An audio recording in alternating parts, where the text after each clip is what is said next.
Hello good morning everyone, welcome to my YouTube class child growth में आप लोगों का स्वागत है। आइए आज कंप्यूटर क्लास 9th और 10th का असेसमेंट चैप्टर नंबर 2 का कुछ इंपॉर्टेंट क्वेश्चन पर देखते हैं। सबसे पहला हमारा क्वेश्चन है, what do you mean by the term self management, यानी सेल्फ मैनेजमेंट से आप क्या समझते हैं। Self management is your ability to regulate your behaviours, thoughts and emotions in a productive way. यानी सेल्फ मैनेजमेंट क्या है, अपने अंदर की क्षमता को पहचानना, उसको सुधारना, ठीक है ना। चाहे वो आपका बिहेवियर हो, चाहे वो आपकी थॉट्स हो या कोई इमोशंस हो, ठीक है ना। उसको दिन प्रतिदिन आगे की तरफ लेके जाना, उसको और बेहतर बनाना, यही होता है सेल्फ मैनेजमेंट, ठीक है। सेकंड क्वेश्चन होता है, why is self management important for us, यानी सेल्फ मैनेजमेंट हमारे लिए क्यों आवश्यक है। तो चलिए इसको देखते हैं कि it allows you to maximise your productivity and performance in various fields of your career. यानी अगर आपके अंदर सेल्फ मैनेजमेंट की प्रक्रिया है, अगर आप अपने आप को बेहतर तरीके से मैनेज कर सकते हैं, तो वो आपको क्या करता है, बढ़ाता है। क्या चीज़ बढ़ाता है, अलग अलग फील्ड्स में जो आपका कैरियर है उसको आगे की तरफ लेकर जाता है।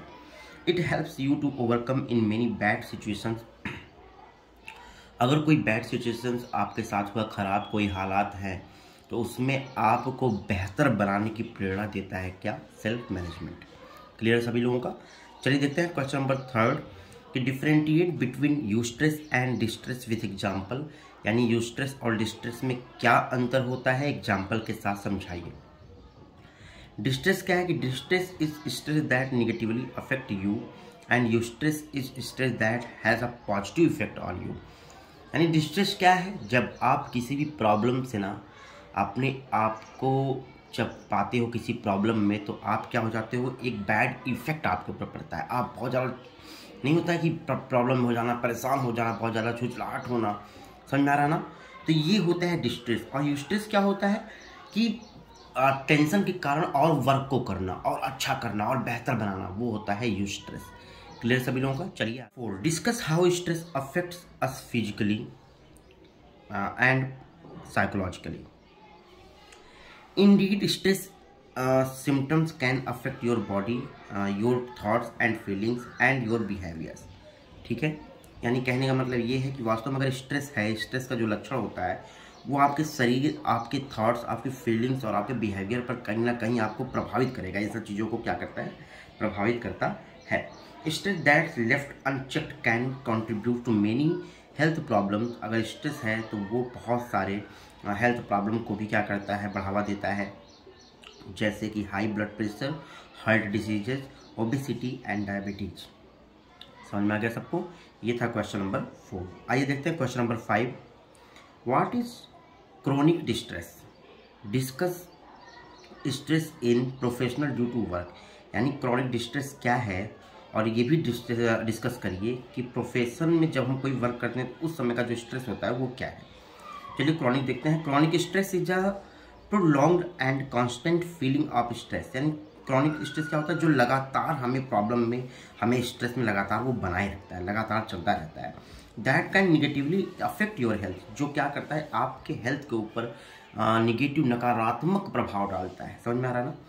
इफ़ इट गोज अनट्रीटेड, अगर हम इसका इलाज ना करें ना, तो इसका असर हमारे हेल्थ पर भी पड़ता है, और वो नकारात्मक रूप से होता है, निगेटिव रूप से होता है। It can be caused by the everyday pressure of family and work or by traumatic situation। यानी ये प्रतिदिन, ठीक है ना, ये प्रतिदिन का दबाव होता है, चाहे वो परिवार का हो, चाहे वो वर्क का हो, चाहे वो किसी प्रकार के सिचुएशन का हो, जो सिचुएशन आपको गलत अफेक्ट जो करती, प्रभावित करती है, ऐसे सिचुएशन का हो। तो ये सब क्या करते हैं, ये सब हमें प्रॉब्लम में डालते हैं, हमारे हेल्थ को प्रभावित करते हैं। चलिए देखते हैं क्वेश्चन नंबर 6 में कह रहा है, what do you mean by internal distress, how will you manage it to reduce its adverse effects. यानी इंटरनल डिस्ट्रेस क्या होता है और इसको किस प्रकार से मैनेज किया जा सकता है, इसको कम करने के लिए, ठीक है ना, किस प्रकार से मैनेज किया जा सकता है। देख लेते हैं। Internal stressors are the sources of stress that are inside us. यानी इंटरनल स्ट्रेस क्या है, एक प्रकार का स्ट्रेस होता है जो हमारे शरीर के अंदर होता है, and are often the most common source of stress. और ये सबसे कॉमन स्ट्रेस होता है, स्ट्रेस का स्रोत होता है इंटरनल स्ट्रेस।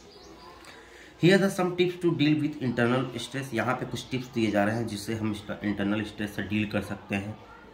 पहला है keep the positive attitude because your unreal fears survive on your negative attitude. यानी पॉजिटिव एटीट्यूड को हमेशा रखना चाहिए, क्योंकि कुछ ऐसे अनरियल फियर्स होते हैं, यानी जिनको हम समझते नहीं, ठीक है ना, जो वास्तविक होते नहीं लेकिन उनसे हम डरते रहते हैं, ठीक है, वो हमारे जीवन पर क्या करते हैं, निगेटिव एटीट्यूड डालते हैं। सेकेंड पॉइंट है you can not control everything. आपको पता है ना कि हमारे बस में सब कुछ नहीं होता है, हम कुछ चीज़ों को कंट्रोल कर सकते हैं। तो यहाँ पे कह रहा है you can not control everything, आप हर एक चीज़ को कंट्रोल नहीं कर सकते। Learn to adopt to the changing situation as much possible. यानी चीज़ों को क्या अडॉप्ट करना सीखिए, यानी जो भी सिचुएशन आते हैं आप उनको ग्रहण करिए, चाहे वो बैड हो चाहे वो अच्छे हो। अगर अच्छे हो तो उसका एंजॉय करिए, अगर बैड है तो उससे निकलने की कोशिश करिए, यही जीवन का हिस्सा होता है। Number third point keep fit body fights stress better. यानी अपने आप को फिट रखिए, क्योंकि फिट जो बॉडी होता है वो स्ट्रेस से अच्छी तरीके से फाइट करता है। Number 4 point do not cut on sleep laughter hobbies good meals. यानी आप सोने में कमी मत करिए, एक प्रॉपर नींद जो चाहिए उसको लीजिए, हंसने की कोशिश करिए, अच्छे मील को लेने की कोशिश करिए। Quit smoking alcohol and any such wise. यानी अगर किसी प्रकार के आपके अंदर बुराइयां हैं, कोई अगर आप अल्कोहल ले रहे हो या स्मोक कर रहे हो, तब इन सब चीज़ों को आप क्या करो, दूर करो। क्लियर है सभी लोगों का? ये था क्वेश्चन नंबर 6। तो स्टूडेंट अब नेक्स्ट में मैं आप लोग बताऊंगा क्वेश्चन नंबर 7 से। चलिए मिलते हैं नेक्स्ट वीडियो में, तब तक के लिए बाय बाय स्टूडेंट।